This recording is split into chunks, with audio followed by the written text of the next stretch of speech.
Good afternoon. I have a follow-up to my Just Stop Oil video, which has been fairly popular, 20-odd thousand views on that one now. I received this email overnight.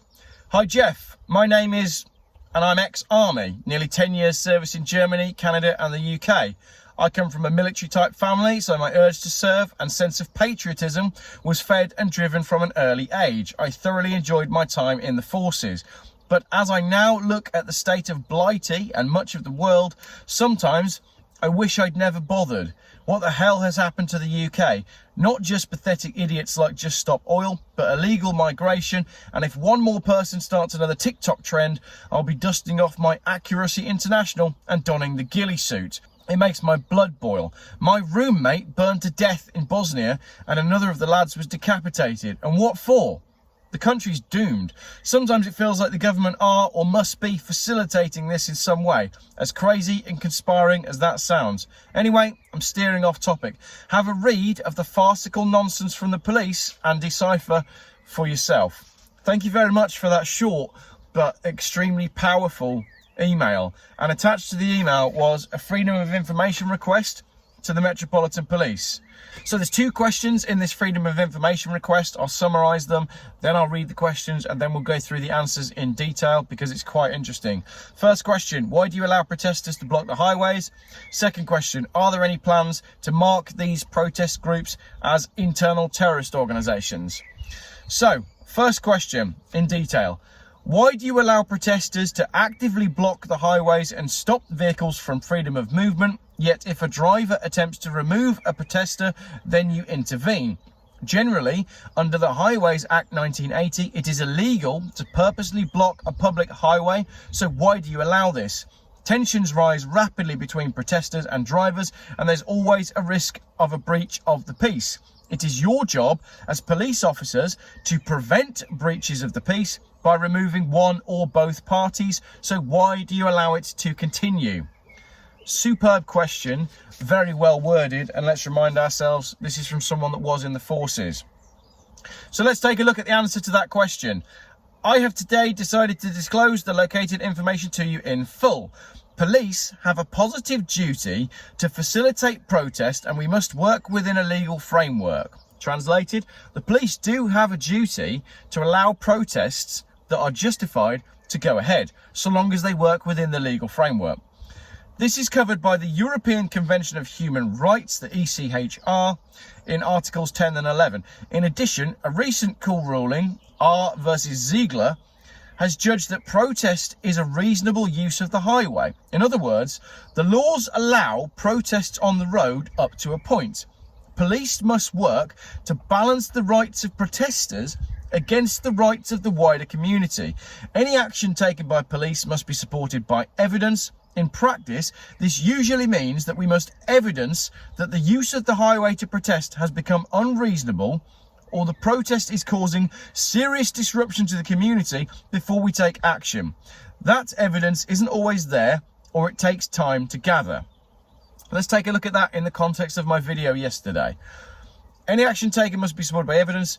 This usually means that we must evidence that the use of the highway to protest has become unreasonable, or the protest is causing serious disruption. Now, if you watch the video that I used doesn't pan to the back of the traffic, but I'd be willing to bet that that queue of traffic that was caused was becoming unreasonable and was causing serious disruption.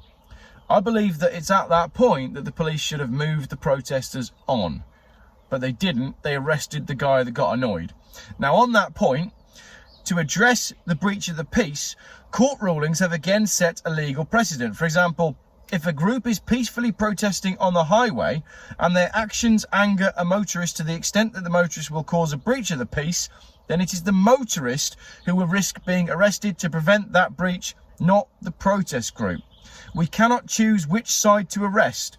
We are legally bound to arrest the party who is actually causing the breach. That's a very interesting point, isn't it? What that says there is the police are within their rights to sit tight and watch these groups block, let's say, a motorway for, let's say, an entire day. Okay? Let's imagine that Just Stop Oil block a motorway for an entire day. Let's say it's the M5 on a bank holiday, because that's coming up this weekend. It's bank holiday weekend. Now, unless the police decide that serious disruption to the community is taking place, they can't take any action. And the only people who are going to get arrested is anybody that attacks any of the protesters. That doesn't seem to be quite right, does it? You see in Germany, they make no bones about moving the protesters on. So that is, there's the answer as to why the scenario in that video went down the way it did, because the police were doing their duty.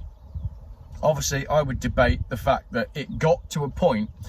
For me, if a protest gets to a point when the protesters are triggering a breach in the peace with normal humans, then A, it was the wrong protest in the first place, because protests shouldn't be targeted at normal humans. They should be targeted at the top of the chain, not the bottom.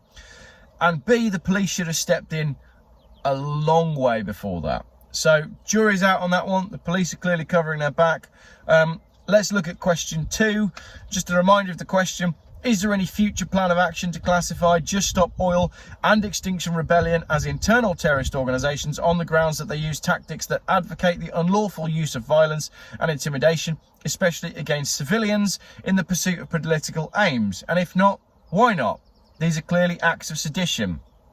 It's a 2-line answer.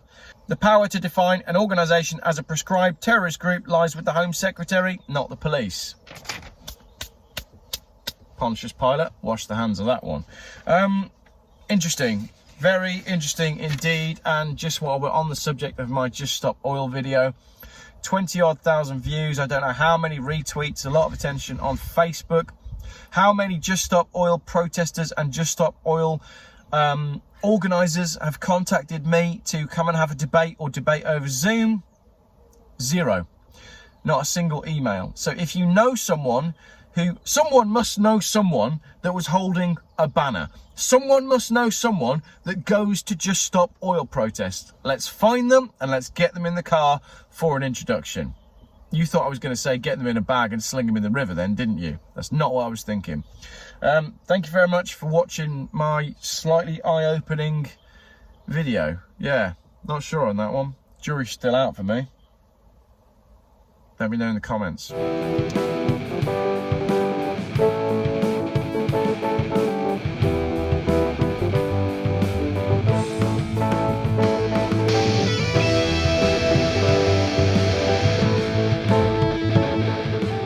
Geoff buys cars. Still, YouTube's most boring car and conspiracy and conversation channel.